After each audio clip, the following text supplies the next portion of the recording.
So hello बच्चा party, नमस्कार, आदाब, सत श्री अकाल एंड कीम चो। Welcome to SSP the finest and easiest way to learn the concept, the channel and the place where you can feel the physics and then you realize that you are in इश्क मोहब्बत with the subject. बच्चा लोग, जैसा कि आप लोग जानते हैं, आप लोगों की एग्जाम CUET की भी अब सामने आ चुकी है और हर एक एग्जाम के पहले कोई आपका साथ दे या ना दे, लेकिन बाबा SSP आपका ये बड़ा भाई चीकू भैया, प्यार से जिसे आप कहते हैं, वो हमेशा आपके साथ था, है और रहेगा। So after doing a bang in CBSE exam and the NEET exam, अब बाबा SSP आप लोगों को पूरा का पूरा CUET का फिजिक्स एंड साथ ही साथ सलोनी मैम आपको पूरा केमिस्ट्री का सिलेबस अच्छे से बताएंगे एंड साथ ही साथ क्वेश्चन की प्रैक्टिस भी कराएंगे बच्चा। तो चलिए स्टार्ट करते हैं आज हम इलेक्ट्रोस्टैटिक से। इलेक्ट्रोस्टैटिक में आपके अगर 12th का पोर्शन देखा जाए तो 2 चैप्टर होते हैं, एक आपका पहले चार्ज एंड इलेक्ट्रिक फील्ड और दूसरा आपका होता है पोटेंशियल, और कैपेसिटेंस एक अलग से टॉपिक होता है, तो हम कैपेसिटेंस के लिए अलग वीडियो बना देंगे आपको। इस वीडियो को बच्चा लास्ट तक देखिएगा, आपका सारा डाउट क्लियर हो जाएगा, क्योंकि आपने 12वीं मुझसे पढ़ा है तो यहाँ पर अच्छे से हमें सीखना है कि ये फॉर्मूला कहाँ लगता है, ये कॉन्सेप्ट कहाँ लगता है, और फिर मैं आपको CUET के लेवल के क्वेश्चंस भी कराने वाला हूँ। ठीक है, अगर आप चैनल पे नए हैं बच्चों तो सब्सक्राइब कर लेना, क्योंकि ऐसे आपके 7 या 8 वन शॉट वीडियोस मिलेंगे, वन शॉट में आपका पूरा CUET कवर हो जाएगा। तो सब्सक्राइब भी कर लीजिएगा, be a part of with this beautiful family, and साथ ही साथ बच्चा लोग do not forget to press the bell icon. चलिए तो स्टार्ट करते हैं सबसे पहले कूलम्स लॉ से। तो बच्चा कूलम्स लॉ, ये तो बहुत ही सिंपल सी टेक्निक होती है, ये हम लोगों ने कई बार पढ़ा है। जैसे हमारे पास 2 चार्जेस हैं, एक चार्ज Q1 और Q2 है, राइट। उनके बीच में एक प्रॉपर सेपरेशन है, सपोज मान लीजिए कि R, तो इनके बीच में जो फोर्स लगता है उसे हम इस फॉर्मूले से डिनोट करते हैं, जो आप जानते भी होंगे, KQ1Q2 डिवाइडेड बाई R का स्क्वायर। फटाफट देख लोगे, सब पता चल जाएगा बच्चा, बने रहना, ठीक है।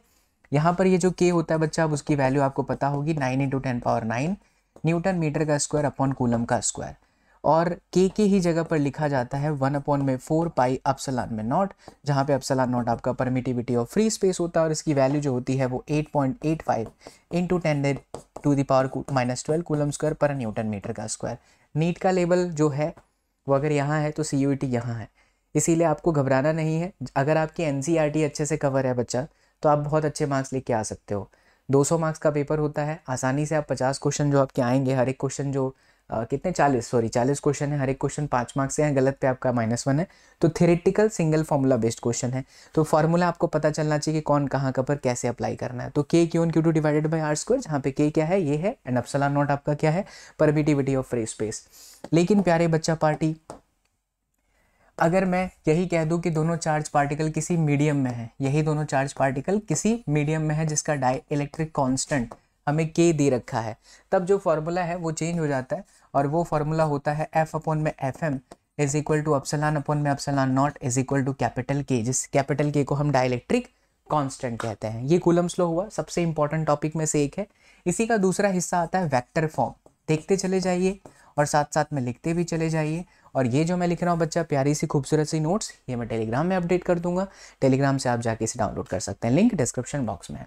तो वेक्टर फॉर्म में जैसे मान लो कि मुझे इस वाले चार्ज पर इसकी वजह से फोर्स निकालना है, ठीक है, तो हम कहेंगे F12 is equal to KQ1Q2 upon में R12 का अपॉन में R12 का स्क्वायर, एंड देन बच्चा लोग R12 का कैप, जहाँ पे R12 का जो कैप होता है वो होता है दोनों ही पोजीशन वेक्टर का माइनस, बट किस पर निकाल रहे हैं, 1 पर निकाल रहे हैं, इसीलिए R1 माइनस में R2 divide by mod of R1 minus में R2, दैट्स इट।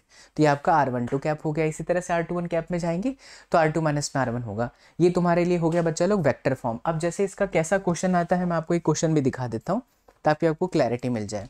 देखिए ऐसे क्वेश्चन आता है, एक एग्जाम्पल लेते हैं, तो आपको साथ साथ में एग्जाम्पल, आगे बहुत सारे क्वेश्चंस भी हैं, लेकिन अभी इसका एक एग्जाम्पल लेते हैं। ये आपने मुझसे बोर्ड लेवल पे ही पढ़ा होगा, यहाँ पे चार्ज Q है, यहाँ पे चार्ज Q है, यहाँ पे चार्ज Q है, यहाँ पे चार्ज Q है, मुझे इस चार्ज पर नेट फोर्स निकालना है। तो ये वाले चार्ज पे ये वाला फोर्स लगाएगा, नीचे की तरफ आ जाएगा, उसका वैल्यू x मान लो। क्यों हमने x माना, because KQ1Q2 divide by R का स्क्वायर, और ये एक स्क्वायर है तो ये साइड को आप a मान लीजिए। फिर इसी चार्ज पर इसकी वजह से क्या हो जाएगा बच्चा, अगेन x होगा, बट दोनों के बीच में एंगल 90 डिग्री है, तो इसका जो रिजल्टेंट है वो आपका हुआ √2x, करेक्ट। लेकिन अभी ये वाला चार्ज बचा हुआ है, तो जब ये इसके ऊपर फोर्स लगाएगा तो उसकी जो वैल्यू होगी वो आपकी हो जाएगी KQ का स्क्वायर डिवाइडेड बाई ये डिस्टेंस √2a, यानी 2a का स्क्वायर, यानी कि x डिवाइड बाई 2। बेसिकली मैं x मान किसे रहा हूँ, मैं x मान रहा हूँ KQ1Q2 बाई R स्क्वायर को, यानी KQ स्क्वायर अपॉन में a स्क्वायर को, वो हमारे लिए x है, करेक्ट ना। ठीक है, तो ये देखिए √2x आ गया। अच्छा, तो अब √2x प्लस ये x बाई 2, क्योंकि दोनों का डायरेक्शन सेम है। x कॉमन करिए तो √2 + 1/2 और x की जगह पर क्या होगा KQ का स्क्वायर अपॉन में a स्क्वायर एंड देन √2 + 1/2। तो कूलम्स लॉ से ये बहुत बेसिक क्वेश्चन है जो पूछते हैं, ठीक है। चलिए अब आगे बढ़ता है। तो ये तुम्हारा कूलम्स लॉ अगर किसी मीडियम में है तो क्या लगेगा, ये वाला इक्वेशन है। आगे आता है बच्चा आपका इलेक्ट्रोस्टैटिक फील्ड, यानी कि इलेक्ट्रिक फील्ड। बहुत ही सिंपल भाषा में अगर हम समझे, कितने पॉइंट्स वाइज इसे हम याद रखेंगे बच्चा, तो ये हमारे 2 पॉइंट यहाँ पर हमने सीखे, ये तीसरा पॉइंट है। देखिए जो आपका इलेक्ट्रिक फील्ड होता है, इलेक्ट्रिक फील्ड बेसिकली क्या होता है, इस तरीके से किसी भी चार्ज के आसपास का एक इलाका होता है और इस इलाका में अगर कोई दूसरा चार्ज पार्टिकल आ जाता है तो हाँ उसके ऊपर फोर्स लगता है। अगर आप मेरे स्टूडेंट हो, मेरे बच्चा पार्टी हो, तो आपको याद होगा मैं ऐसे सिखाता हूँ कि electric field is like a Rocky भाई का इलाका। तो ये रॉकी भाई का इलाका है और अगर मान लीजिए यहाँ पर कोई Q0 नाम का गरुड़ा नामक गुंडा आ गया तो गुंडा मार खाएगा, ऑब्वियसली रॉकी भाई मारेंगे। तो just remember this concept, electric field is a kind of भाई लोगों का इलाका। So is equal to F/Q, Q0 कह दीजिए तो F इज इक्वल टू क्या हो जाएगा, E एंड देन Q0। बच्चा इलेक्ट्रिक फील्ड वेक्टर क्वांटिटी है, इसका डायरेक्शन हमेशा फोर्स की डायरेक्शन में होता है। जैसे अगर इस Q0 पे देखो तो ये रिपल्सिव फोर्स मारेगा, ऐसे जाएगा, तो आपका ये भी इस डायरेक्शन में चला जाएगा। तो F equals to Q0 into E हो गया। ओके, अब इलेक्ट्रिक फील्ड का जो डायरेक्शन होता है अगर पॉजिटिव है तो वो हमेशा आउटवर्ड होता है, इस तरह से आउटवर्ड होता है, ठीक है। और अगर नेगेटिव चार्ज है तो यू नो दैट हमेशा इनवर्ड की तरफ होता है, हमेशा कहाँ रहता है, अंदर की तरफ रहता है, ठीक है। ये हमारी इलेक्ट्रिक फील्ड से रिलेटेड बातें। अच्छा, इलेक्ट्रिक फील्ड से रिलेटेड बातें समझने के बाद हमें डाइपोल के बारे में समझना पड़ता है। तो डाइपोल क्या होता है, तो एक होता है आपका माइनस में चार्ज और दूसरा होता है प्लस में चार्ज। ये माइनस और ये प्लस तो के बीच में एक प्रॉपर सेपरेशन होता है, सपोज 2a, इसी को हम इलेक्ट्रिक डाइपोल कहते हैं। इस डाइपोल के स्ट्रेंथ का फॉर्मूला Q इंटू 2a होता है, यानी कहीं पर भी आपको बोल दे डाइपोल मोमेंट निकालो तो P बराबर Q into 2a। Vector quantity है, डायरेक्शन माइनस से प्लस होता है और इसका जो यूनिट होता है वो कूलम इंटू मीटर होता है। और इसका डायमेंशन फॉर्मूला जो होता है, क्योंकि कूलम को आप अगर लिख दो IT तो A1 T1 and then L1, ठीक है बच्चा। ये तुम्हारी डाइपोल की बातें हो गई। चलिए अब डाइपोल की बातें अगर हमें समझ में आ गई तो डाइपोल के समझने के साथ साथ हमें ये भी देखना है कि भाई अगर डाइपोल का एक्सिस पर मुझे इलेक्ट्रिक फील्ड निकालना है, माइनस और ये प्लस, अभी नीट में इस बार इससे सवाल आया था। तो डाइपोल के एक्सिस पर चलिए मान लीजिए यहाँ से R जितने डिस्टेंस पर ये कोई पॉइंट P है, मुझे इलेक्ट्रिक फील्ड निकालना है और R ग्रेटर देन A है, मतलब इससे बड़ी वैल्यू है, R की वैल्यू डाइपोल के सेंटर से किसी एक पोजीशन के बीच में गैप ज़्यादा है, हाँ, तो ये R की वैल्यू ग्रेटर देन A है। तो उस परिस्थिति में जो आपका electric field on the axis है वो आपका लगता है बच्चा 2kp डिवाइडेड बाई r³। और नंबर 4, अगर मान लीजिए कि ये आपका डाइपोल है, इस डाइपोल से आप परपेंडिकुलर किसी पॉइंट P पर आप निकालना चाहते हैं, क्या निकालना चाहते हैं, इलेक्ट्रिक फील्ड, तो ये आपका इक्वेटर या perpendicular that is going to be kp divided by y³। ये फॉर्मूला आपको याद रखने हैं। अब इनके डेरिवेशन तो आपके कंपटीशन एग्जाम में नहीं आएंगे, तो फॉर्मूले समझ लीजिए कि कहाँ पर कौन कैसे सचिन सर बताते जा रहे हैं और इन्हें नोट डाउन करते रहिए। Number 3 and then we have number 4। Next बात करते हैं नंबर 5, इलेक्ट्रिक फील्ड से रिलेटेड बातें। बच्चा जैसे मान लीजिए कि ये पॉजिटिव है और ये भी पॉजिटिव है, तो दोनों के बीच में इलेक्ट्रिक फील्ड ऐसा ही तो आएगा, यस और नो? यस, क्योंकि इलेक्ट्रिक फील्ड लाइंस एक दूसरे को रिपेल करेंगे, अक्सर इनके क्वेश्चंस बन जाते हैं। अगर मान लीजिए कि एक पॉजिटिव है और एक आपका नेगेटिव है, तो पॉजिटिव और नेगेटिव के बीच में इलेक्ट्रिक फील्ड कुछ इस तरीके से होगा, डेंसर होंगे, राइट। प्लस और माइनस के बीच में ऐसे डेंस हो जाएंगे, लेकिन प्लस और प्लस है तो क्या होगा, रिपेल हो जाएगा। तो ये आपकी इलेक्ट्रिक फील्ड से रिलेटेड बात है। चलिए 6 पॉइंट हो गए, आगे बढ़ते हैं। इलेक्ट्रिक डाइपोल तो हमने देख लिया। Conductor and insulator, yes it's very very important. जैसे मान लो कोई भी कंडक्टर है, कंडक्टर की प्रॉपर्टी समझते हैं। कितने पॉइंट हुए थे, 6 ना, 7। चलिए बच्चा 7वें पॉइंट पर हम आते हैं। अगर मान लो कंडक्टर को हम चार्ज देते हैं तो याद रखिएगा चार्ज हमेशा सरफेस पर आ जाएंगे, मतलब आउटर रीजन में आ जाएंगे, कभी भी वो अंदर नहीं रहेंगे। ऐसा क्यों, क्योंकि चार्ज जो होते हैं रिपल्सिव फोर्स लगाते हैं। अगर अंदर हम एक क्लोज लूप ले भी बच्चा लोग, तो इस क्लोज लूप के अंदर कोई भी चार्ज नहीं है, इसलिए अंदर हमेशा इलेक्ट्रिक फील्ड 0 होता है, बिकॉज चार्ज क्या होता है, अंदर 0 रहता है। याद रहेगी बात, ठीक है, चार्ज 0 रहता है, तो इसकी प्रॉपर्टी भी समझ में आ गई। दूसरी प्रॉपर्टी आपको ये याद रखनी है कि इसमें जो इलेक्ट्रिक फील्ड होता भी है वो हमेशा सरफेस के परपेंडिकुलर होता है। ये हमेशा सरफेस के क्या रहता है, परपेंडिकुलर ही रहता है। अंदर कोई चीज नहीं होती है चार्ज, अंदर इलेक्ट्रिक फील्ड 0 है और सारे के सारे इलेक्ट्रिक फील्ड क्या है, सरफेस के बाहर है। तो आपने पढ़ा होगा एनसीईआरटी टेक्स्ट बुक के अंदर, ये जो बीच वाला डिपार्टमेंट होता है इसको इलेक्ट्रोस्टैटिक शील्ड कहते हैं। क्यों? क्योंकि अगर आप इसके अंदर हाथ लगा करके ऐसे बैठ भी जाओगे तो किसी भी तरह का फोर्स, किसी भी तरह का इलेक्ट्रिक फील्ड एक्सपीरियंस नहीं होगा, किसी भी तरह का इलेक्ट्रिसिटी एक्सपीरियंस नहीं होगा। The reason is there is no charge, there is no झटका, there is no electric field. Clear है? ठीक है, चलिए तो नंबर 7 पॉइंट भी हमारे हो गए। इससे रिलेटेड आगे बढ़ते हैं पॉइंट, चार्जिंग बाय इंडक्शन। देखिए बच्चों, चार्जिंग बाय इंडक्शन बड़ा प्यारा सा टॉपिक है और आते हैं इसके सवाल। जैसे मान लीजिए कि यहाँ पर एक चार्ज है 10 कूलम का और यहाँ पर एक चार्ज है 20 कूलम का, ठीक है। और मैं कहता हूँ कि 10 कूलम और 20 कूलम एक दूसरे के पास आके सेपरेट हो गए, तो बताइए अब दोनों पे कितना चार्ज है। तो आफ्टर सेपरेशन चार्जेस का जो फॉर्मूला होता है Q1 + Q2 डिवाइडेड बाई 2 होता है, यानी कि 10 + 20 30/2, यानी कि कितना हो जाएगा 15 कूलम। अब इसकी टेक्स्ट बुक के अंदर पर्टिकुलर थ्योरी ऐसी वो ग्लास बनाए हुए थे कि जैसे मान लो कि ये एक बॉडी है, इसके पास में हमने एक रॉड लेके आए, रॉड पे माइनस चार्ज था तो वो अंदर के प्लस को इंड्यूस कर लेगा, इसे कहते हैं चार्जिंग बाय इंडक्शन। एक होता है चार्जिंग बाय कंडक्शन, टच करते हैं, इंडक्शन में बिना टच किए हुए पास में लेके आते हैं, कंडक्शन में टच करते हैं, है ना। और एक होता है चार्जिंग बाय फ्रिक्शन, जहाँ पर फ्रिक्शन के थ्रू जनरेट कराते हैं चार्जेस। और फिर इसको ऐसे आपने किसके साथ कनेक्ट कर दिया था, धरती माता के साथ, सारे इलेक्ट्रॉन अंदर चले गए थे। बाद में जब आप इसे हटा दो और धरती माता के साथ कनेक्शन हटा दो तो ये जो न्यूट्रल बॉडी थी अब वो पूरी तरह से क्या हो जाएगी बच्चा लोग, चार्ज हो जाएगी। लेकिन ये आपकी थ्योरी है, यहाँ से थ्योरेटिकल क्वेश्चन 1 मार्क्स के बन सकते हैं, डायग्राम दे देगा, पूछ लेगा कि बताइए क्या है। देखिए फिजिक्स है ना, जितना बेहतर आप एप्लीकेशन को अच्छे से समझेंगे, जितना बेहतर आप कॉन्सेप्ट्स को समझेंगे, उतने बेहतर तरीके से आप किसी भी क्वेश्चन को समझ पाएंगे। बच्चे गलती यही करते हैं कि फॉर्मूले को रटते हैं। फॉर्मूले को मत रटिए, ये तो फॉर्मूला हो गया दिमाग में फिट, लेकिन ये कहानी भी दिमाग में होनी चाहिए कि अगर नेगेटिव चार्ज रॉड है तो क्या हुआ, अर्थिंग लगाए तो क्या हुआ। ठीक है बच्चा, तो this is all about charging by induction. Okay, let us talk about electric flux. Electric flux क्या होता है? जैसे मान लीजिए कि ये इलेक्ट्रिक फील्ड लाइंस आ रही हैं, बहुत प्यारी तरीके से समझाऊंगा, प्यार हो जाएगा आपको फिजिक्स के साथ और आप सोचो कि यार ये व्यक्ति पहले क्यों नहीं मिला। ये आपकी इलेक्ट्रिक फील्ड लाइंस है और यहाँ पर ना हमारे पास में एक प्लेट है इस तरह से।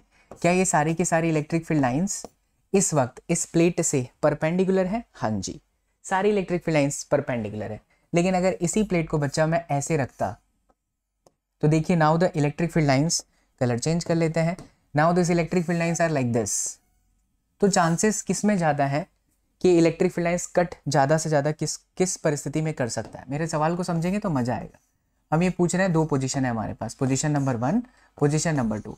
किस परिस्थिति में इलेक्ट्रिक फील्ड लाइंस शीट को, इस प्लेट को ज़्यादा से ज़्यादा टच कर रही है, लिंक्ड कर रही है? Obviously number 1।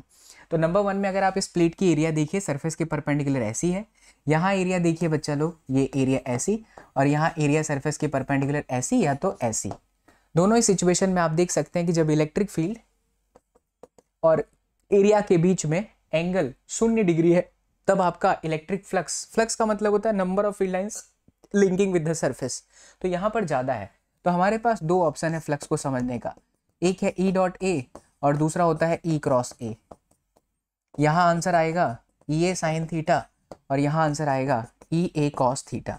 बट इस डायग्राम को देखिए, थीटा 0 है, ये मैक्सिमम होना चाहिए, कौन? फ्लक्स। तो थीटा 0 पे ये मैक्सिमम हो सकता है, लेकिन थीटा 0 पर फ्लक्स मिनिमम हो जाएगा, इसीलिए EA sin थीटा नहीं लिया जाता।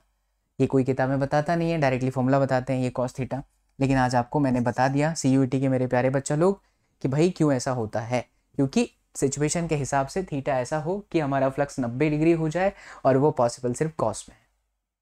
अब यहाँ से देखिए, थीटा अगर 0 डिग्री है तो क्या होगा, थीटा 90 डिग्री है, और थीटा अगर 180 डिग्री है तो क्या होगा। थीटा अगर 0 है तो फ्लक्स आपका मैक्सिमम है बच्चा, और थीटा अगर 90 डिग्री है तो फ्लक्स आपका 0 हो जाएगा बच्चा, एंड यहाँ पर आपका क्या हो जाएगा, माइनस में EA। करेक्ट? ठीक है, ये फ्लक्स हो गया। लेकिन अगर मान लीजिए कि कोई एक बॉडी है, उस बॉडी का छोटा सा हम हिस्सा ले रहे हैं, इस छोटे से हिस्से के लिए जो अगर मुझे फ्लक्स निकालना है तो इंटीग्रेशन में उस छोटे से हिस्से का एरिया डॉट DA।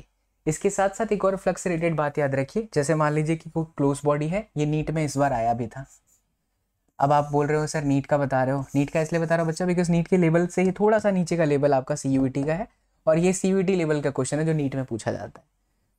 अब देखिए, इस पर्टिकुलर जगह पर अगर आप एरिया देखें तो यहाँ है, क्योंकि एरिया हमेशा सरफेस के परपेंडिकुलर होता है क्लोज बॉडी में, और अगर यहाँ देखें तो क्लोज बॉडी के परपेंडिकुलर आउटवर्ड डायरेक्शन में ये एरिया है। तो यहाँ आपका फ्लक्स हुआ in the direction of E and A it is 0, so it is gonna be E A, और यहाँ जो आपका फ्लक्स हुआ it is gonna be minus में ई ए। तो जब इलेक्ट्रिक फील्ड लाइंस घुसी और घुस के निकल गई तो नेट फ्लक्स कितना हो गया, 0। तो बहुत इंटरेस्टिंग पॉइंट है ये कि जब भी कोई भी इलेक्ट्रिक फील्ड लाइंस किसी बॉडी में घुसती हैं एंड फिर निकल जाती हैं तो फ्लक्स हमेशा क्या हो जाता है, 0 हो जाता है। ऑलराइट बच्चा लोग, तो यहाँ तक हमारे पॉइंट्स क्लियर हो गए। और आपकी इलेक्ट्रिक फ्लक्स से रिलेटेड एक और बात, बहुत इंपॉर्टेंट बात, अगर मान लो कोई भी बॉडी से इलेक्ट्रिक फील्ड लाइंस बाहर आ रही है, इसका मतलब है कि अंदर कौन सा चार्ज रहा होगा, पॉजिटिव चार्ज रहा होगा, क्योंकि इलेक्ट्रिक फील्ड तभी बाहर आ सकती है। और अगर मान लीजिए कि ऐसे इलेक्ट्रिक फील्ड लाइंस अंदर की तरफ आ रही है तो ऑब्वियसली बात है बच्चा लोग यहाँ पर माइनस चार्ज है। एक सवाल पूछता हूँ, बहुत इंटरेस्टिंग सवाल है, दीजिएगा कमेंट में आंसर। अगर किसी भी क्लोज बॉडी से रिलेटेड नेट फ्लक्स हमेशा क्या होता है, ऑप्शन है 0, -1, +1, इन्फिनिटी। सोच के बताइए, वीडियो को रोक करके आंसर कर दीजिए कमेंट में। किसी भी क्लोज बॉडी से फ्लक्स क्या होता है। अब यहाँ बहुत सारे बच्चे सोचेंगे क्लोज बॉडी से फ्लक्स, तो सर ने बोला था 0 होता है, लेकिन तब 0 होता है जब इलेक्ट्रिक फील्ड आए और चली जाए। यहाँ तो मैंने इलेक्ट्रिक फील्ड बोला ही नहीं, लेकिन क्या मैंने इस क्वेश्चन के अंदर ऐसा कहा कि कुछ क्लोज बॉडी के अंदर कोई चार्ज है, नहीं। तो चार्ज ही नहीं है तो इलेक्ट्रिक फील्ड लाइंस भी नहीं है, तो इलेक्ट्रिक फील्ड 0, तो ई ए 0 × ए 0, तो आपका आंसर 0 आएगा। ये सवाल नीट में पूछा गया था। चलिए, तो ये इलेक्ट्रिक फ्लक्स की बातें भी हो गई। अब बात करते हैं गाउस लॉ एंड एप्लीकेशन की। अभी हमने देखा थोड़ी देर पहले ये Gauss law, sorry electric flux. अब गाउस बाबा ने इलेक्ट्रिक फ्लक्स निकालने का एक सिंपल तरीका बताया कि अगर मान लो कोई भी क्लोज बॉडी है, बॉडी हमेशा क्लोज होनी चाहिए, क्या होनी चाहिए, क्लोज बॉडी होनी चाहिए। तो क्लोज बॉडी से रिलेटेड जो नेट फ्लक्स होता है वो सभी चार्जेस का summation divide by epsilon not होता है। अच्छा, समीशन भी कैसा होना चाहिए, अलजेब्रिक, मतलब अगर पॉजिटिव चार्ज है तो पॉजिटिव लीजिए, नेगेटिव चार्ज है तो नेगेटिव लीजिए। जैसे मान लो एक एग्जांपल लेते हैं, अगर मैं कहूँ कि किसी भी एक क्लोज बॉडी के अंदर एक डाइपोल रखा हुआ है, तो आप बोलोगे सर डाइपोल तो -q + q होता है, इस पर नेट चार्ज 0 हो गया, तो इसका फ्लक्स भी क्या होगा, ऑब्वियसली बच्चा लोग 0 ही होगा। एक डाइपोल नहीं, 50 डाइपोल रख दो, क्या फर्क पड़ता है, आंसर 0 हो जाएगा। सबसे इंटरेस्टिंग इसके जो क्वेश्चंस होते हैं वो कुछ इस तरह के होते हैं जिन्हें हम आपके सामने रखना चाहेंगे। देखिए ध्यान से बच्चा लोग, जैसे मान लो कि आपके पास में ये एक सिलेंडर है, ठीक है, ये सिलेंडर है, सिलेंडर का एक साइड जो है ना बच्चा लोग वो ओपन है और इसी ओपन एंड पे एक चार्ज रखा हुआ है। इससे रिलेटेड फ्लक्स क्या होगा, देखिए बहुत सारे बच्चे कह देंगे 0। फ्लक्स 0 क्यों होगा, गलत आंसर है ना। फ्लक्स 0 तब होता जब चार्ज नहीं होता, चार्ज तो 0 नहीं है, चार्ज तो है यहाँ पे। वास्तव में फ्लक्स का मतलब आप सही से समझिए, फ्लक्स का मतलब है number of electric field lines E × A। तो क्या यहाँ पर इलेक्ट्रिक फील्ड लाइंस नहीं काट रही हैं सरफेस को, है ना, आधे पोर्शन को काट रही है। हाँ, हम यहाँ पे गाउस लॉ नहीं लगा सकते, बिकॉज गाउस लॉ लगाने के लिए बॉडी का क्लोज होना जरूरी था, बट यहाँ तो बॉडी क्लोज नहीं है, तो क्या इसका मतलब फ्लक्स 0 है, नहीं। ध्यान से समझिए, फ्लक्स का 0 होने के लिए चार्ज नहीं होना चाहिए, चार्ज तो है। हाँ, लॉ नहीं लगा सकते क्योंकि क्लोज नहीं है। तो अगर मान लीजिए ऐसा इमेजिन करिए, ऐसा एक सिचुएशन इमेजिन करिए कि भाई अगर ऐसा कोई सीन होता कि अगर बॉडी कुछ इस तरीके से रही होती, पूरी तरह से क्लोज रही होती, तो ये चार्जेस इधर भी जाते। अब जो गुलाबी गुलाबी है वो समझ लीजिए नकली है, तो इसका आंसर क्या होता, फाई बराबर में Q/ε0। कब, जब ऐसा पूरा सिस्टम होता तब। लेकिन ऐसा तो है नहीं, आधा ही है ना, तो सिमेट्री के हिसाब से जो फ्लक्स इससे रिलेटेड है वो एग्जैक्टली आधा हो जाएगा। तो आप गाउस लॉ लगाने के लिए ऐसा इमेजिन कर लीजिए, क्योंकि इलेक्ट्रिक फील्ड लाइंस इधर भी जा रहा है इधर भी जा रहा है, बिकॉज इलेक्ट्रिक फील्ड लाइंस को कोई रोक थोड़ी सकता है, वो तो चार्ज है तो उससे निकलेगा ही निकलेगा। तो कितनी इलेक्ट्रिक फील्ड लाइंस गई, कितनी इलेक्ट्रिक फील्ड इधर गई, आधी आधी गई, तो ये तो है ही नहीं, तो आंसर आपका Q/2ε0 है ना। एक ये एग्जाम्पल भी बहुत पूछा जाता है, देखिएगा ध्यान से, आपको मजा आएगा। जैसे मान लीजिए कि ये एक यहाँ पर हमने बना दिया क्यूब, ऐसे बना दिया एक क्यूब, और इस क्यूब के एकदम बीच में सेंटर पे एक चार्ज है।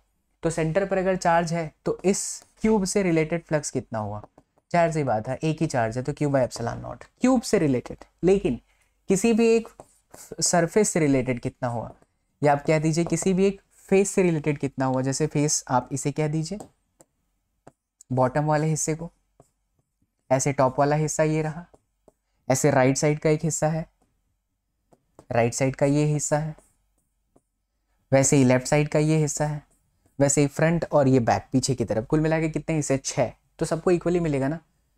घर में 2 लोग हैं, पापा 10 चॉकलेट लेके आए, इक्वली देंगे 5-5। उसी तरीके से टोटल फ्लक्स हमारा Q/ε0 है, जो यहाँ से निकल रहा है इस चार्ज से, डिच के आऊँ, तो सबको कितना मिलेगा, एग्जैक्टली आधा आधा मिल जाएगा। ठीक है, आधा आधा मिल जाएगा, मतलब इक्वली मिलेगा। यहाँ 6 लोग रह रहे हैं तो Q/6 एप्सिलॉन। एक और बहुत इंटरेस्टिंग बात कहूँगा बच्चे जो यहाँ तक पहुँच गए हैं, अगर आप अपनी एग्ज़ाम को क्रैक करना चाहते हो, खास करके CUET जैसी एग्ज़ाम को, तो आपको क्वेश्चन की प्रैक्टिस करनी पड़ेगी। देखिए यहाँ सेशन में मैं आपको कॉन्सेप्ट क्लियर करा रहा हूँ, क्वेश्चन भी करा रहा हूँ, कैसे क्वेश्चन आते हैं वो भी करा रहा हूँ, लेकिन आपको मॉक टेस्ट देना पड़ेगा। अगर आप मॉक टेस्ट नहीं दोगे तो सफल नहीं हो पाओगे। तो क्या आप मॉक टेस्ट देना चाहते हो? आपका आंसर आएगा हाँ भैया देना चाहते हैं। मात्र 500 रुपये में आपके भैया ने आपके लिए CUET का एक मस्त मॉक टेस्ट निकाला है हमारे एप्लीकेशन क्लास 24 पर। तो आप क्लास 24 ऐप डाउनलोड कर लो गूगल प्ले स्टोर से, या डिस्क्रिप्शन बॉक्स में जाके चेक कर लो, वहाँ पे भी लिंक दिया है। डाउनलोड करोगे, एनरोलमेंट लेना और अपनी प्रिपरेशन पे CUET सिलेक्ट करना। वहाँ जाओगे तो प्रिपरेशन पे क्लिक करते ही मॉक टेस्ट आएगा, फिजिक्स, केमिस्ट्री, जनरल टेस्ट और इंग्लिश टेस्ट। ये 4 टेस्ट मात्र 500 रुपये में है बच्चा लोग। तो ज्वाइन जरूर कर लीजिएगा, बिकॉज इसे आप दोगे तभी आपकी प्रैक्टिस होगी। चलिए तो ये हो गया आपका। अब अगर मान लो इसी क्वेश्चन में मैं थोड़ा सा इसको घुमाता हूँ, जो बच्चे मुझसे पढ़े हैं बोर्ड एग्जामिनेशन वो इसका आंसर दे पाएंगे क्विकली। देखते हैं। चलिए अब मैं चार्ज को यहाँ रख रहा हूँ, यहाँ पर रख रहा हूँ। अब आपका आंसर क्या होगा? क्या आप गाउस लॉ लगा सकते हैं? पहले ये सोचो, गाउस लॉ नहीं लगा सकते क्योंकि ये चार्ज एनक्लोज्ड नहीं है। पहले चार्ज अंदर था तो 6 सरफेस से घिरा हुआ था, लेकिन अभी घिरा नहीं हुआ है। तो इसका क्या मतलब है कि यहाँ पर रूल ही नहीं लगेगा, गाउस लॉ है ना। लेकिन क्या फ्लक्स जीरो है? नहीं, क्योंकि फ्लक्स का मतलब होता है इलेक्ट्रिक फील्ड लाइन सरफेस को लिंक कर रही है, इलेक्ट्रिक फील्ड लाइन जा ही रही है, काट रही है। तो अब मुझे क्या करना पड़ेगा? पहले चार्ज को इनक्लोज करना पड़ेगा। तो देखिए चार्ज को इनक्लोज करने के लिए इमेजिन करिए कि यहाँ पर एक नकली क्यूब है, ऐसे जय शंभू। ये हुआ क्या? अभी भी चार्ज इनक्लोज हुआ नहीं। तो उतना ही पीछे की तरफ से नीचे की तरफ लेके जाइए।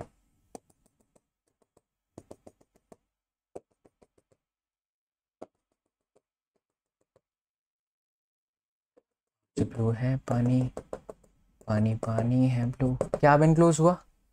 अभी भी नहीं हुआ है बच्चा, ध्यान से देखो तो। क्योंकि ये जो चार्ज है इसको 3D में इमेजिन करिए। ये जो चार्ज है वैसे नीचे 4 क्यूब रखे हुए हैं, उसके यहाँ बीचों बीच है। अगर 4 क्यूब नीचे हैं तो मैं उतना ही क्यूब 4 और ऊपर मान लूँ, तब जाकर के ये जो क्यूब है वो सॉरी ये जो चार्ज है वो इनक्लोज हो जाएगा। यानी कुल कितने नकली क्यूब आ गए? 8 है। कितना? एक ही। तो आंसर क्या आएगा? Q/8 epsilon not. समझ गए? तो when you change the position of the charge your answer will be different. All you have to do is think कि यहाँ 4 पे अभी भी वो खुला हुआ है, तो ऐसे ऐसे 4 वाले और मैं यहाँ ला के रख दूँ, पैक हो जाएगा ये माचिस के डिब्बे जैसा। तो आपका ये हो गया गाउस लॉ।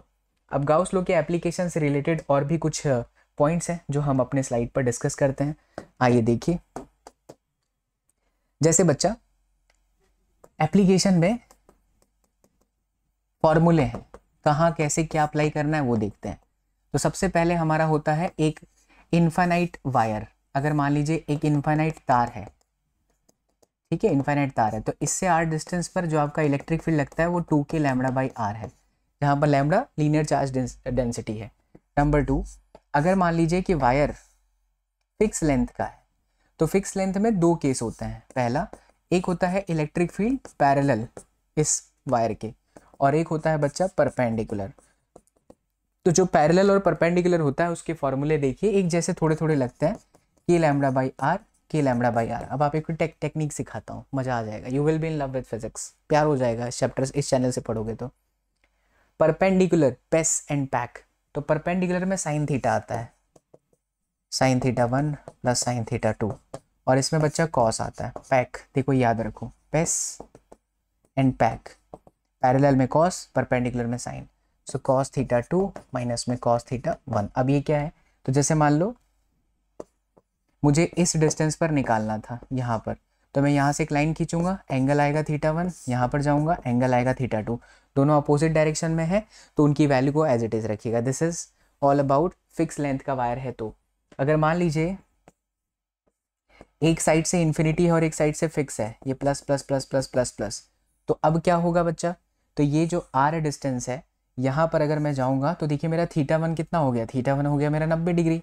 ये इधर जाऊँगा तो 90 डिग्री, लेकिन जो थीटा 2 है वो ऑब्वियसली 0 है। अरे ये लाइन और इसी लाइन पर जीरो, जैसे कि अगर ये वाले को उठा करके मैं यहाँ रख दूँ तो थीटा टू तो मिलेगा ही नहीं ना, तो थीटा टू जीरो हो जाएगा। तो थीटा टू को जीरो रख दो, थीटा टू आपका जीरो और ये 90, ये पूरा ही जीरो हो गया। तो सिर्फ परपेंडिकुलर कंपोनेंट मिलेगा और उसका जो आंसर होगा साइन 0 0 साइन 91 यानी कि लैम्डा बाई लीजिए। इसके अलावा यहाँ पर एक और फॉर्मूला होता है और वो होता है शीट की वजह से, प्लेट की वजह से। तो कोई भी अगर एक चार्ज प्लेट है तो फॉर्मूला लगता है सिग्मा बाई 2 एप्सिलॉन नॉट। और अगर नंबर 5 की बात करें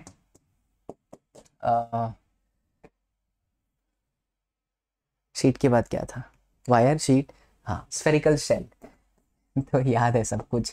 तो सेल के अगर अंदर हम जाते हैं इलेक्ट्रिक फील्ड जीरो होता है, अगर हम बाहर जाते हैं तो के क्यू बाई आर का स्क्वायर होता है, और अगर हम सरफेस पर ही खड़े हैं बच्चा तो इसका आंसर के क्यू बाई कैपिटल आर का स्क्वायर होता है। ठीक है ना। चलिए नंबर 6 पर जाते हैं, सॉलिड स्फीयर। तो अगर आपके पास में सॉलिड स्फीयर है तो अंदर का जो फॉर्मूला है के क्यू स्मॉल आर अपॉन में आर का क्यूब, सरफेस पर चले गए तो सरफेस पर जाते ही स्मॉल आर कैपिटल आर के बराबर है यानी के क्यू बाई आर का स्क्वायर। और अगर हम आउटसाइड चले गए तो बच्चा यही आंसर हो जाएगा K Q divided by small R का स्क्वायर। अच्छा इनके ग्राफ देख लीजिए। अगर हम सेल की बात करते हैं तो सेल का ई वर्सेस आर का graph, this is E and this is R. ठीक है, सेल के लिए क्या होता है, पहले अंदर इलेक्ट्रिक फील्ड जीरो होती है, फिर सडनली इलेक्ट्रिक फील्ड घटती है, तो यहाँ इलेक्ट्रिक फील्ड आपकी जीरो है, फिर E proportional to 1 upon r square है। लेकिन अगर हम सॉलिड स्फीयर की बात करें एस एस, तो बच्चा देखिए inside directly proportional to R, तो ये पहले बढ़ता है फिर उसके बाद घटता है, क्योंकि बाहर हम जाएंगे तो डिवाइड बाई आर स्क्वायर है, तो डिवाइड बाई आर स्क्वायर है। ये है तुम्हारे 12th का चैप्टर नंबर 1 और CUET का इलेक्ट्रोसिटी का 50% टॉपिक। अब चलते हैं, अब इसके क्वेश्चंस देखते हैं। आइए देखिए, अब फटाफट सवाल होंगे बच्चा। The force acting between the 2 point charge kept at a certain distance is 5. Now magnitude of charges are doubled and the distance between them is halved. The force acting between them is very easy. Charge को double कर रहा है तो 2q1 q2 ये भी double, और distance को आधा कर रहा है। आधा डिस्टेंस मतलब आर स्क्वायर बाई 4, ये 4 इंटू 4 कितना हो गया 16। पहले वाला फोर्स ऑलरेडी 5 दे रखा है, तो आपका ऑप्शन नंबर डी 16 5।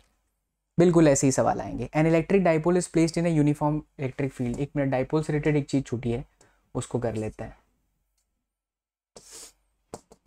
हाँ बच्चा, जब भी एक डाइपोल को किसी इलेक्ट्रिक फील्ड के अंदर रखा जाता है तो उसके ऊपर टॉर्क लगता है। ये चीज़ भी देख लीजिए। ये डाइपोल है, थीटा एंगल बनाया है, ये डिस्टेंस आपका 2a है, ये आपका पॉजिटिव चार्ज है, ये आपका नेगेटिव चार्ज है। इसके ऊपर टॉर्क लगेगा, वो टॉर्क का फॉर्मूला है P क्रॉस में E, और इसका फॉर्मूला होगा PE साइन में theta.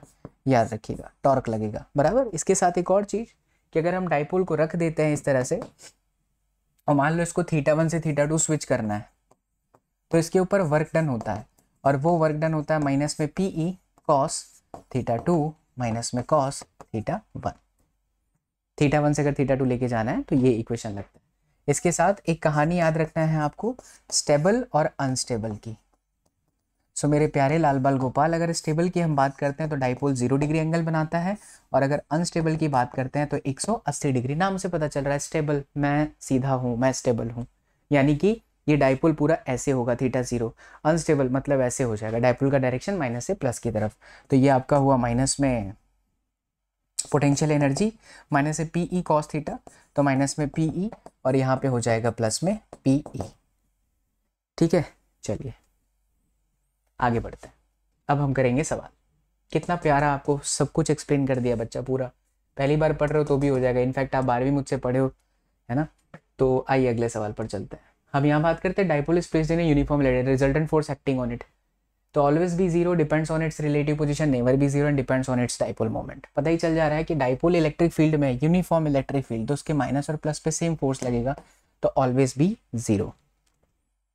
An electric dipole is placed in an electric field for a point charge. जैसे ये पॉइंट चार्ज है तो इसकी इलेक्ट्रिक फील्ड लाइंस तो ऐसी आती है, राइट। फिर इसमें कहता है कि हमने क्या रखा, डाइपोल रखा। Resultant force acting on the dipole is always zero, पता नहीं है क्योंकि यूनिफॉर्म इलेक्ट्रिक फील्ड नहीं है।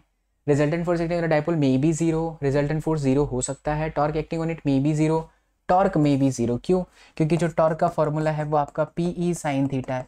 अगर आपका थीटा 0 हुआ तो टॉर्क आपका क्या हो जाएगा, 0 हो जाएगा। When an electron and proton are both placed in electric field, तो बच्चा उसके ऊपर फोर्स लगता है F बराबर में मास टाइम्स ऑफ एक्सीलरेशन, और F के जगह पर E into E mass times of acceleration, तो A बराबर में ई अपॉन में m हुआ। अब आप बोलोगे सर ये कैसे? तो इलेक्ट्रिक फील्ड में कभी भी कोई भी चार्ज आता है उसके ऊपर भाई लोगों का इलाका आपको पता होगा, आपको पहले ही बताया। So F equals to E और पापा बराबर mass into acceleration from Newton second law of motion. So the electric force acting on them are equal in magnitude. Wrong, क्योंकि चार्जेस अलग अलग है, इलेक्ट्रॉन का चार्ज अलग है, प्रोटॉन का चार्ज अलग है। Only the magnitude of force are same, acceleration produce in them are same, ये भी रॉन्ग हो जाएगा, मास अलग है। तो हम कह सकते हैं only the magnitude of force are same, नहीं ये भी गलत होगा क्योंकि मास ऑफ इलेक्ट्रॉन अलग है। Magnitude of acceleration produce in them are same, acceleration produce in them are same, और the electric force acting on them are equal in magnitude as well as direction. यही है आपका option. देखिए थोड़ा ध्यान से बच्चा लोग, अगर एक्सीलरेशन की बात करते हैं तो वो सेम नहीं हो सकता ना, क्योंकि चार्ज तो सेम बट मास डिफरेंट है, तो एक्सीलरेशन तो गलत हो गया। फिर magnitude of acceleration produce are in the same, ये भी गलत है। यही दो ऑप्शन बचते हैं, only the magnitude of force are same. तो अगर मैं मैग्नीट्यूड ऑफ फोर्स की बात करूँ तो F equals to E into E लगेगा, यानी कि चार्ज दोनों पर सेम होता है, क्योंकि इलेक्ट्रॉन और जो प्रोटॉन होता है उस पर चार्ज कितना होता है 1.6 10⁻⁻⁻⁹ और इलेक्ट्रिक फील्ड तो उतना ही है, इसीलिए यही आंसर है ऑप्शन नंबर बी। ओके बच्चा, let's see the next question. The electric force acting between the 2 point charge kept at a certain distance. देखिए यहाँ पर डायरेक्ट लॉजिक है, F अपॉन में Fm is equal to capital K। अब पहले वाला force आपका अल्फा दिया, तो Fm आपका क्या हो गया alpha divided by K, option number D. अगले सवाल पर चलते हैं। Distance between the 2 point charges 4q and -q is r। तो एक चार्ज लीजिए 4q, दूसरा चार्ज लीजिए -q, के बीच का डिस्टेंस कितना है r है। फिर कहता है तीसरे चार्ज को प्लेस किया है मिड पॉइंट पे, यहाँ पे, यानी ये डिस्टेंस हो गया आपका r/2। फिर कहता है रिजल्टेंट फोर्स ऑन -q, इस पर कौन कौन फोर्स लगा रहा है, ये, क्योंकि ये माइनस है तो ये इसको खींच लेगा, तो इधर फोर्स लग रहा है इस पे, इस तरफ। ये देखिए इससे भी फोर्स आएगा इसके ऊपर, और कैसा फोर्स आएगा अट्रैक्टिव, और इससे भी आएगा कैसा फोर्स आएगा अट्रैक्टिव। तो नेट फोर्स क्या हो गया एडिशन, और फोर्स का फॉर्मूला क्या होता है K capital Q divide by Q and this is r²/4। अच्छा, जब भी आप फोर्स का मैग्नीट्यूड लीजिएगा तो कभी भी माइनस मत लीजिए, ध्यान रखिए, और फिर प्लस यहाँ से करेंगे तो K 4Q, यहाँ पे बड़ा Q है ना, 4Q small q divided by r² equals to 0। क्या कट रहा है K capital Q small q, K capital Q small q, लोचा हो गया। अच्छा यहाँ पे स्मॉल में है, ये गलती कर दिया मैंने। सो K capital Q small q, बाबा SSP r²/4 plus K 4Q small q divided by r² equals to 0। क्या कट रहा है K कैपिटल Q, नहीं कैपिटल Q तो नहीं कटेगा, K स्मॉल q, तो यहाँ क्या बचता है capital Q by r²/4 is equal to minus में 4Q डिवाइड बाई r², तो वो भी कट जाएगा, यानी कि क्या पूछा है कैपिटल Q, तो दैट इज माइनस में Q, तो आंसर आपका आ गया माइनस में Q, ऑप्शन नंबर ए। अगले सवाल पर चलते हैं। अगला सवाल है the linear charge density on the circumference of a circle of radius a varies as this the total charge on it. देखिए एक सर्कल लीजिए, इस पर चार्ज का डिस्ट्रीब्यूशन है, छोटा सा एंगल मानिए d थीटा, और यहाँ पर आप चार्ज मान लीजिए प्लस प्लस प्लस प्लस, बहुत ही छोटा सा हिस्सा है, इस छोटे से हिस्से के अंदर जो चार्ज है बच्चा dq, और जो लेंथ है बच्चा आपका dl है। मुझे क्वेश्चन देख के ही पता चल रहा है कि लैम्डा दिया तो मैं लैम्डा से सोचूंगा, क्योंकि lambda is equal to charge per unit length होता है, एक बार देख लोगे तो सवाल का पैटर्न समझ में आएगा। So q is equal to lambda times of l, यानी कि dq is equal to lambda है आपका lambda not cos theta and then we have dl। So lambda not cos theta, इस dl की जगह पर हम लिख सकते हैं आर्क बराबर theta multiply by radius, radius कितना है a, so this is gonna be a d theta. अब आप इसका क्या करेंगे इंटीग्रेशन करेंगे cos theta and then d theta, तो ये आपको q मिल जाएगा, कहाँ से कहाँ तक 0 से 2π, तो cos 360 भी 1 होता है, cos 0 भी 1 होता है, तो इसका आंसर कितना हो जाएगा 0, तो नेट चार्ज आपका 0 है, ऑप्शन ए। अगला सवाल देखिए, two identical metal sphere A and B carry the same charge. तो दो मेटल लीजिए, दोनों पर सेम चार्ज है। When the two spheres are at a distance r, इनके बीच का डिस्टेंस r है, the force acting them is F, क्या होगा के क्यू का स्क्वायर अपॉन में आर का square. Another identical sphere C, ये ए था ये बी है, अब आपका सी आइडेंटिकल बोल रहा है ना, C is first brought in contact with A. Another identical यानी कि इस पे भी चार्ज क्यू है, तो अब इसको मैं किसके पास लेके आया, ए के पास लेके आया, तो वो फॉर्मूला रीड करो। तो जब भी अगर हम किसी चार्ज्ड बॉडी के पास में एक दूसरे को लेके आते हैं तो sum of the charge q plus Q divided by 2, यानी कि क्या हो गया q, तो अभी भी इस पे q है और अभी भी इस पे q है। Then it is touch to sphere b, तो अब हम इसको क्या करेंगे b के साथ टच करेंगे, किसको c को b के साथ टच करेंगे। तो जब आप c को b के साथ करोगे ऑलरेडी यहाँ पे q है और यहाँ पे भी q है, तो अभी भी q q ही है, सब कुछ q q ही आ रहा है। तो बोलता है now the force acting between A and B at the same distance. Come on बच्चों, तो अभी भी आपका ए पर चार्ज q था, b पर चार्ज आपका q है, यानी फोर्स आपका वही रहेगा जो पहले था। आपका जो आंसर है वो वही का वही एज इट इज f का f रहेगा। हाँ, अगर ऐसा होता कि अनदर आइडेंटिकल अनचार्ज्ड c होता तब बात अलग थी, लेकिन क्योंकि यहाँ पर आइडेंटिकल मान लिया गया है तो सेम चार्ज बोला है, इसीलिए जो आंसर है इसका f ही होगा। अगला सवाल, the point charge q and 4q are kept at 30 centimetre. तो एक चार्ज q है और दूसरा जो चार्ज है वो आपका 4q है, 4q है, के बीच का जो डिस्टेंस है बच्चा वो आपका 30 सेंटीमीटर है। एट अ डिस्टेंस कहाँ से इंटेंसिटी इलेक्ट्रिक फील्ड की जीरो होगी, किस डिस्टेंस पर इलेक्ट्रिक फील्ड जीरो होगा, हमने ये डिस्टेंस मान लिया x, तो ये डिस्टेंस होगा 30 माइनस में x। तो अब बच्चा ध्यान से देखो तो तुम्हें पता चल रहा है कि इस पर्टिकुलर पॉइंट पर इलेक्ट्रिक फील्ड इसकी वजह से ऐसा होगा, इसकी वजह से इलेक्ट्रिक फील्ड ऐसा होगा, यानी कि के क्यू अपॉन में एक्स का स्क्वायर इज इक्वल टू के 4q अपॉन में 30 माइनस एक्स का होल स्क्वायर। अपोजिट डायरेक्शन है ना, इसलिए ऐसा। सो के क्यू से ये कट गया, सो 30 माइनस में x अपॉन में x is equal to 2/1, so 30 minus में x is equal to 2x, so 3x is equal to 30, so x बराबर में कितना 10 सेंटीमीटर। तो यहाँ से 10 तो 4q से 20, 4q से 20, ऑप्शन नंबर ए।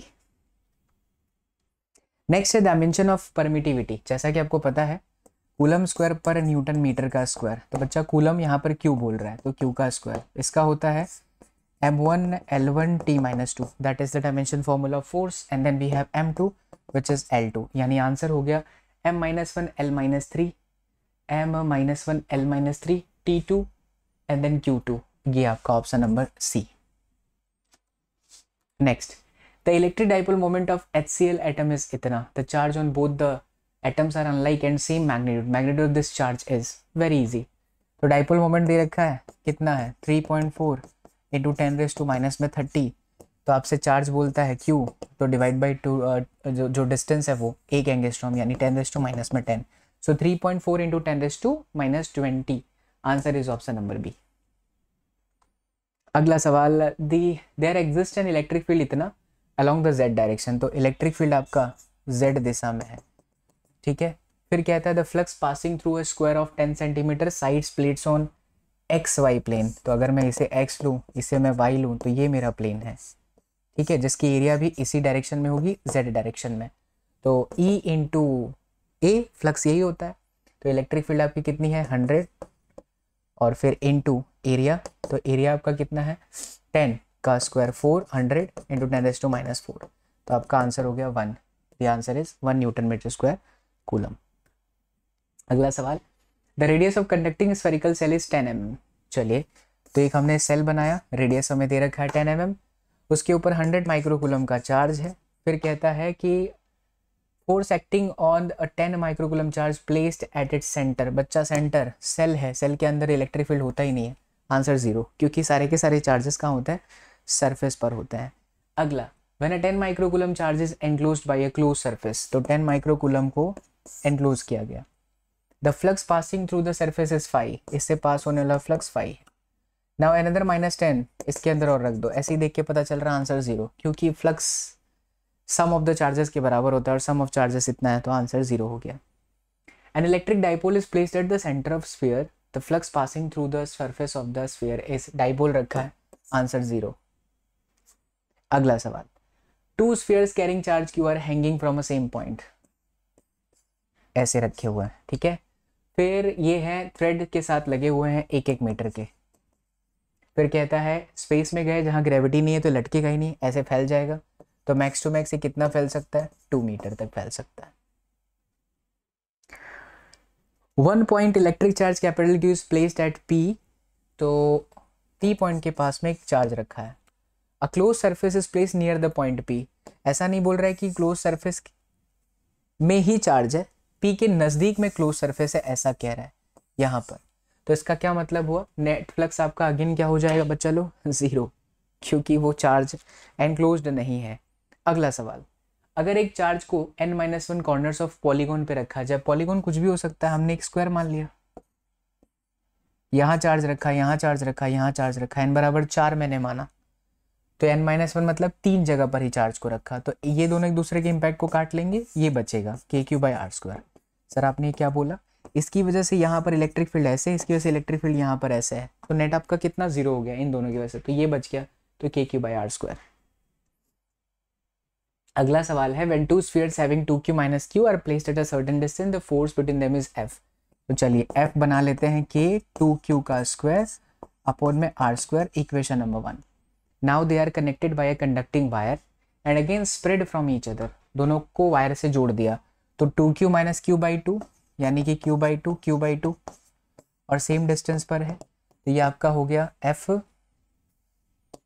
बराबर में kq का स्क्वायर अपॉन में 4r का स्क्वायर, करेक्ट ना। तो ये जो kq² अपॉन में r² है वो f/2 है, तो इसके जगह पर f/2 इंटू 4, यानी आंसर आपका हुआ f/8। Here we go, the answer is f/8। Now the next, the number of field lines, बच्चा इसका फॉर्मूला याद रखिए, n is equal to charge divided by epsilon not.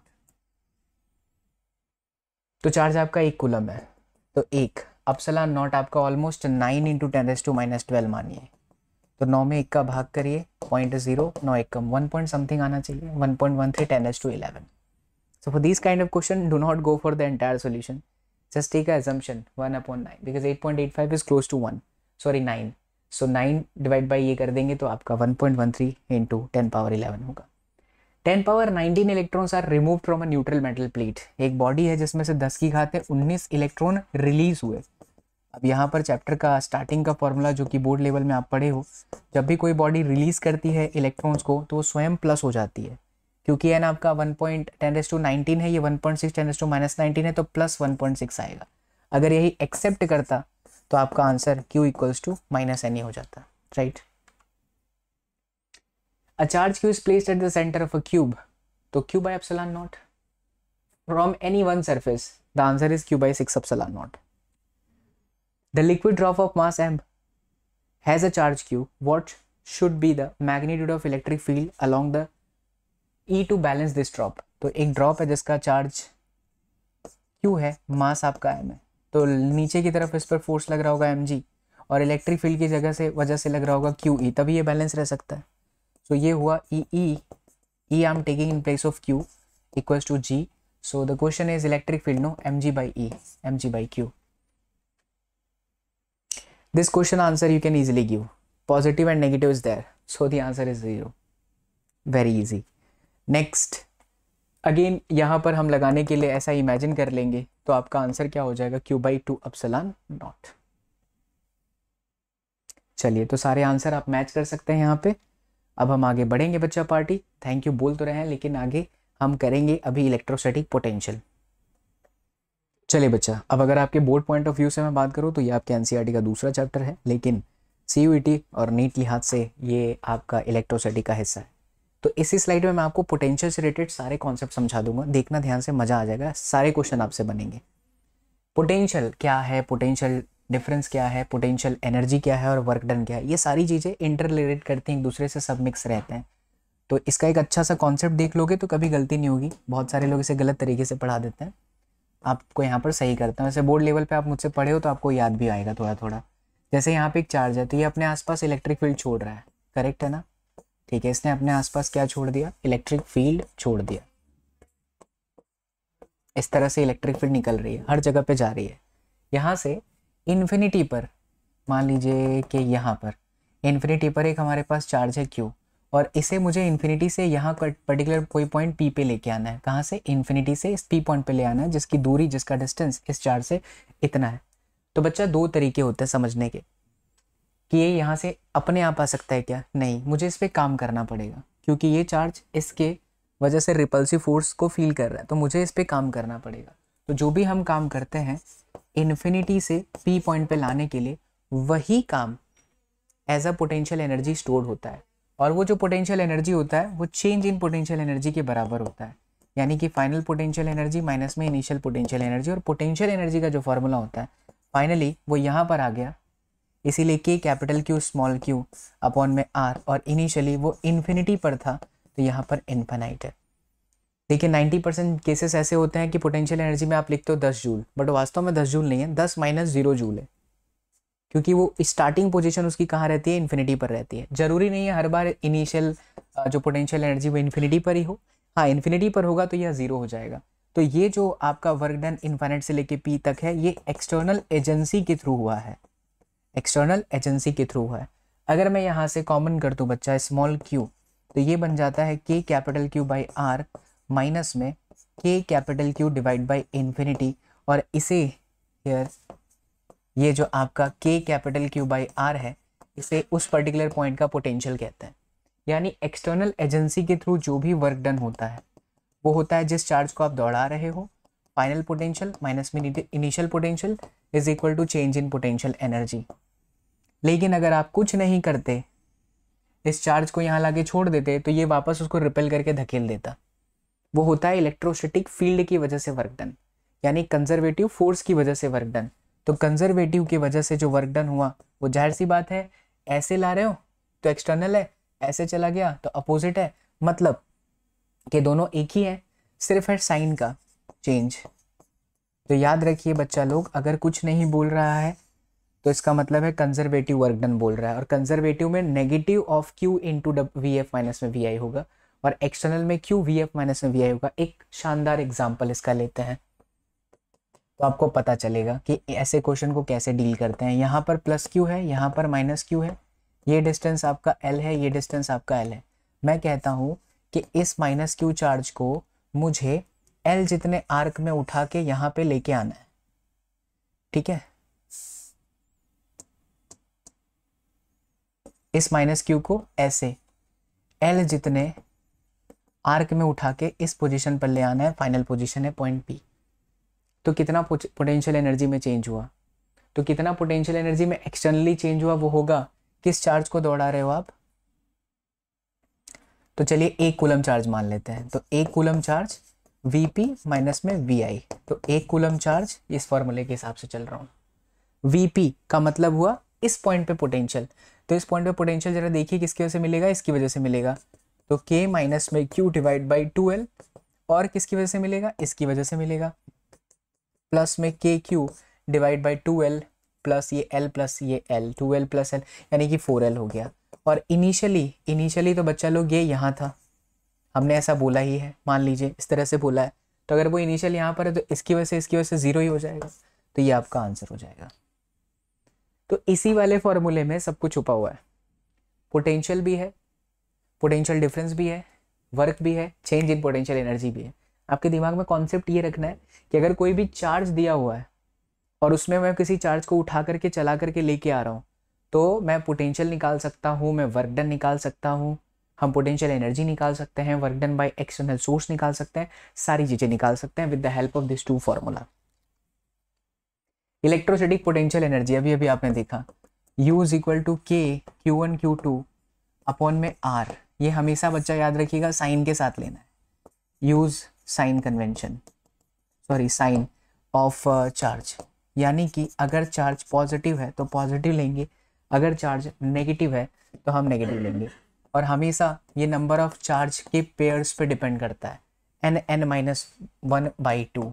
जैसे कि ये आपका स्क्वायर है, यहाँ पे चार्ज रखा, यहाँ रखा, यहाँ रखा, यहाँ रखा, कुल मिला के 4 चार्जेस हैं। तो फॉर्मूले के हिसाब से 4 × 3/2 यानी कि 6, यानी 6 पेयर्स बनेंगे पोटेंशियल एनर्जी के। चलिए आगे, पोटेंशियल ड्यू टू डाइपोल, जैसे कि मान लीजिए ये हमारे पास डाइपोल है, ये बिल्कुल नीट में अभी इसी साल पूछा है 2023 में ही। तो इस डाइपोल की वजह से एक्सिस पर अगर आप जाएंगे ना, एक्सिस पर, तो एक्सिस पर जो फॉर्मूला है वो है के पी कॉस थीटा अपॉन में आर स्क्वायर, जहाँ पे थीटा आपको प्लेस कर देना चाहिए 0। और अगर परपेंडिकुलर जाएंगे तो ये हो जाएगा K P cos theta divide by R square. Theta आपका कितना हो जाएगा 90 डिग्री, तो ये आपका 0 ही हो जाएगा। तो K P cos theta by R square equation है, थीटा 0 पर भी निकाल सकते हैं, थीटा 90 पे भी निकाल सकते हैं।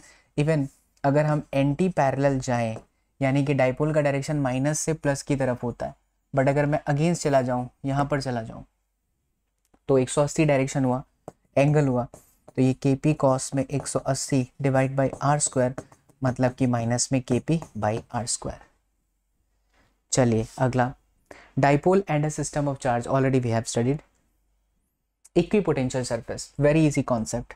ये चार्ज है, इस चार्ज से आर डिस्टेंस पर आप कोई भी पॉइंट लीजिए, सब जगह पर पोटेंशियल के क्यू बाई आर ही होगा।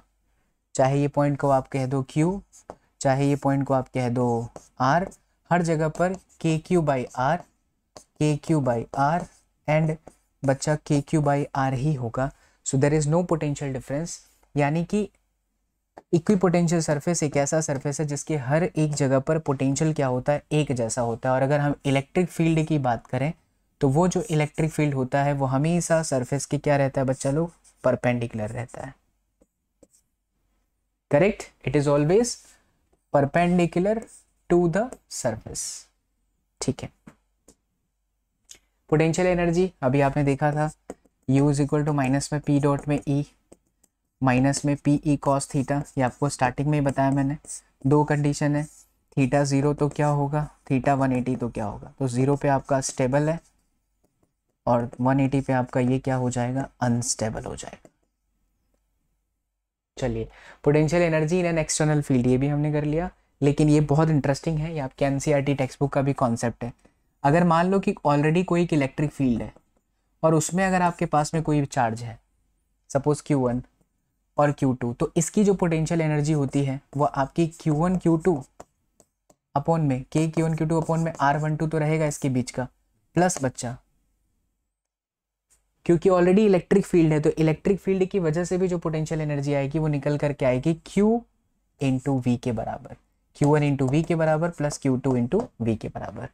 तो इस फॉर्मूले को तब अप्लाई करिए जब ऑलरेडी इलेक्ट्रिक फील्ड में चार्जेस रखे हुए हैं। इलेक्ट्रोस्टैटिक ऑफ कंडक्टर हमने पहले ही किया, डाइलेक्ट्रिक एंड पोलराइजेशन। तो डाइलेक्ट्रिक एंड पोलराइजेशन क्या है, जैसे प्लस और माइनस एक ही जगह पर है और प्लस और माइनस सेपरेट है, तो ये आपके नॉन पोलर मॉलिक्यूल्स हुए और ये आपके पोलर मॉलिक्यूल्स हैं, जिसके पॉजिटिव नेगेटिव एक ही जगह पर है, जिसके अंदर डाइपोल मोमेंट ना हो। जिसके अंदर डाइपोल मोमेंट हो, प्लस माइनस सेपरेट है, वो पोलर है। For example H2O, for example O2, H2, ये सारे के सारे क्या है, नॉन पोलर है, और ये क्या है आपके पोलर है। कैपेसिटेंस ये हम करेंगे हमारे अगले क्लास के अंदर। अब आपको क्वेश्चंस बताते हैं कि कैसे इससे क्वेश्चंस आते हैं। देखिए, line integration of N electric field along the circumference of a circle of R। तो लाइन इंटीग्रेशन मतलब वो पूछ रहा है आपका EDR, लेकिन अगर सर्कल के सर्कमफेरेंस की बात कर रहे हो तो जहां से स्टार्ट किए वापस यहीं आ गया, तो इसका मतलब ये अगर आपका x है तो ये भी आपका x है, तो इसका आंसर ऐसे ही पता चल जा रहा है बच्चों, 0 हो जाएगा। अगला सवाल, for a uniform electric field E naught i cap, तो electric field E naught i cap है, if the potential at x equals to 0 is 0, x बराबर 0 पर पोटेंशियल आपका कितना है, 0 है। फिर कहता है the value of electric potential at x is equal to x, तो x is equal to plus x पर आपका पोटेंशियल पूछ रहा है। ठीक है, एक रिलेशन याद रखिए, E is equal to minus में delta V by delta x। तो इलेक्ट्रिक फील्ड तो आपका E नॉट है ही, और डेल्टा V आपका हो जाएगा फाइनल पोटेंशियल V माइनस में 0, और डेल्टा x आपका कितना, x माइनस 0 यानी इतना, तो V बराबर में आपका हो गया E नॉट x, तो E नॉट x। चलिए अगला सवाल, एक सेकेंड बच्चों, माइनस में है ना, तो माइनस में E naught x। All right, so we have the next problem. A particle having mass 1 gram, तो पार्टिकल का मास है 1 ग्राम का, एंड इलेक्ट्रिक पोटेंशियल 10⁻⁸ कूलम, ये आपका चार्ज हो गया। Travels from a point A जो कि 600 वोल्टेज पर है, और वो कहाँ जाता है, बी पर जाता है, जीरो पोटेंशियल पर। ध्यान से देखिए बच्चा, ये यहाँ से यहाँ ट्रेवल कर रहा है, हायर से लोअर की तरफ जा रहा है, हायर पोटेंशियल से लोअर पोटेंशियल की तरफ जा रहा है, मतलब इन the direction of electric field potential हमेशा घटता है। तो अगर इलेक्ट्रिक फील्ड के डायरेक्शन में ही जा रहा है, मतलब इलेक्ट्रिक फील्ड उसको लेके जा रहा है, मतलब ये कंजर्वेटिव है। और कंजर्वेटिव के लिए फॉर्मूला क्या था, माइनस में क्यू वी एफ माइनस में वी आई। तो माइनस आपका as it is 10⁻⁸, final potential 0 minus में 600, तो ये आपका आ गया 6 × 10⁻⁻6 एंड देन जूल। तो आपका आंसर है 6 × 10⁻⁶ जूल। अगला सवाल, कैपेसिटेंस के हम क्वेश्चन अगले क्लास में करेंगे। अ पार्टिकल हैविंग मास m चार्ज q, तो पार्टिकल का जो मास है वो आपका m है, चार्ज जो है बच्चा वो आपका q है। Applying a uniform electric field, इस पर यूनिफॉर्म इलेक्ट्रिक फील्ड लगाया तो q × e जितना फोर्स लग जाएगा। अब देखिए ऐसे ही पता चल गया q e फोर्स है, और डिस्टेंस कितना बोल रहा है, y डिस्टेंस, तो force into distance work, and work is a change in kinetic energy, तो यानी कि q e y इसका आंसर हो गया। कैपेसिटेंस हम अगले क्लास पे करेंगे, अभी सिर्फ पोटेंशियल से रिलेटेड बात करते हैं। चलिए ये देखिए, बहुत इंटरेस्टिंग क्वेश्चन है। तो 3 पॉइंट दिया है, इलेक्ट्रिक फील्ड वाई डायरेक्शन में है, तो ये आपने बना दिया इलेक्ट्रिक फील्ड वाई डायरेक्शन में। इसमें आपके 3 पॉइंट हैं, 0 0, एक आपका ए हो गया 0 0, चलिए ये ओरिजिन मान लेते हैं पॉइंट ए, और एक है आपका 2 0 2 0 पॉइंट बी, और एक है आपका पॉइंट सी। ठीक है, पॉइंट सी आपका क्या है, 0,2, करेक्ट। तो अब 0 0 2 0 0 2 है। देखिए इन the direction of electric field potential हमेशा घटता है, तो सी का सबसे कम होगा, और ए और बी इक्वल होंगे क्योंकि ये परपेंडिकुलर है, तो इक्वी पोटेंशियल सरफेस है। इलेक्ट्रिक फील्ड के परपेंडिकुलर जो भी सरफेस होगा वो हमेशा इक्वी पोटेंशियल है, तो ये इक्वी पोटेंशियल सरफेस पे ए और बी आ गए, इसीलिए ए और बी समान है, एक जैसे हैं, और ज़्यादा भी हैं सी से। तो कौन सा ऑप्शन हुआ बच्चा लोग, वी ए बराबर V B and then V A is greater than V C, ये भी सही है। V A greater than V B गलत है, और वी ए बराबर V B, V A less than V C, यही सही है answer, option number A. Okay, capacitor capacitor, ये देखिए कैपेसिटर ही है। कैपेसिटर के क्वेश्चन को अभी हम नहीं कर रहे हैं। अगला सवाल देखिए, वी एक्स ग्राफ, तो वोल्टेज वर्सेस एक्स का ग्राफ दे रखा है, ठीक है। आगे क्या कहता है यहाँ पे, यहाँ कहता है भाई बताओ कि इलेक्ट्रिक फील्ड कहाँ पर मैक्सिमम है। तो जाहिर सी बात है v और x है, यानी कि डेल्टा v अपॉन में डेल्टा x, मतलब इसका तो स्लोप ही नहीं है, तो इलेक्ट्रिक फील्ड 0 हो गया। मतलब स्लोप देखना है आपको, delta v by delta x। यहाँ थीटा कम है, लेकिन यहाँ थीटा सबसे ज़्यादा है, यहाँ थीटा थोड़ा कम है, तो इसी का स्लोप सबसे ज़्यादा है, तो option number C is the correct answer. Capacitor तो नहीं है, चलिए बढ़िया सवाल लग रहा है। The distance between the charge q and 9q, तो एक आपका q है, एक आपका 9q है। कहता है इनके बीच का डिस्टेंस ले लीजिए 4 मीटर, ओके 4 मीटर। फिर कहता है कि what is the electric potential at a point on the line joining them where the electric field is 0। तो इलेक्ट्रिक फील्ड 0 कहाँ है, पहले वो निकाल लेते हैं, हमने x मान लिया, तो ये आपका 4 - x हुआ। तो यहाँ पर आपका आएगा kq बाई एक्स का square is equal to k9q upon में 4 - x का होल स्क्वायर। तो kq से kq कट गया, सो 4 - x अपॉन में x is equal to 3/1, so 4 - x is equal to 3x, तो x बराबर में आपका आ गया 1 मीटर। अगर आपके पास में x आ गया तो चलिए इस पॉइंट पर पोटेंशियल निकालते हैं। Now it is kq by 1 plus k9q divided by 4 - x, x1 है यानी कि 3, तो ये आपका आंसर आ जाएगा 4kq वोल्टेज। ठीक है बच्चा, ओके।